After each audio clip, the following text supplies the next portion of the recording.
Ce sera la décennie des racines africaines et des diasporas, la période 2021-2031. Ainsi, on a décidé la conférence des chefs d'État et de gouvernement de l'Union africaine UA. Présentée en 2020 lors du 33e sommet de l'organisation, l'initiative a finalement été actée lors du 34e sommet tenu du 6 au 7 février 2021 en visioconférence. Comment est-ce qu'un homme d'affaires, un oligarque non africain vient en Afrique et lui il construit un réseau de salles et de cinémas sur tout le continent africain pour pouvoir créer à lui son système et que nous on soit incapables de faire ça. En 2021, il faut qu'on se pose les vraies questions, il faut qu'on ait ces débats-là.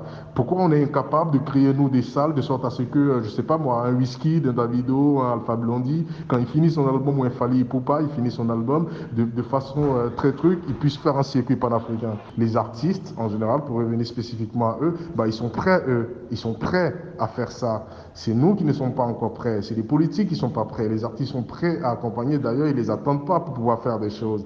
Maintenant tout ça, ça doit être, au lieu que ce soit dans l'informel comme ça, chacun se débrouille à son niveau, il faut que ce soit dans des circuits hyper professionnels, avec des infrastructures bien définies.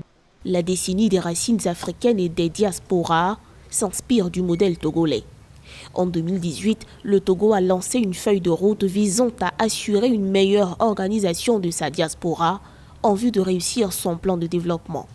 La décennie 2021-2031 de l'UA vise aussi à faire des diasporas africaines des actrices de premier plan du développement du continent, une plateforme panafricaine de préparation et de promotion de projets est même prévu être lancée. L'initiative va permettre surtout de restructurer un tant soit peu la répartition des fonds envoyés par la diaspora. Toutefois, il faut que les États s'associent pour lever les facteurs bloquants qui risquent de perturber la dynamique de cette initiative. Aujourd'hui, on sait qu'il est plus urgent que l'Union se penche par exemple sur les questions liées aux frais d'envoi de fonds.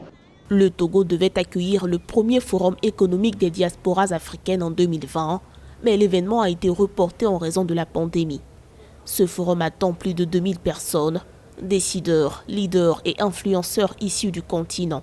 À cet effet, il était prévu qu'une déclaration relative à l'engagement de la communauté noire pour le développement de l'Afrique soit adoptée.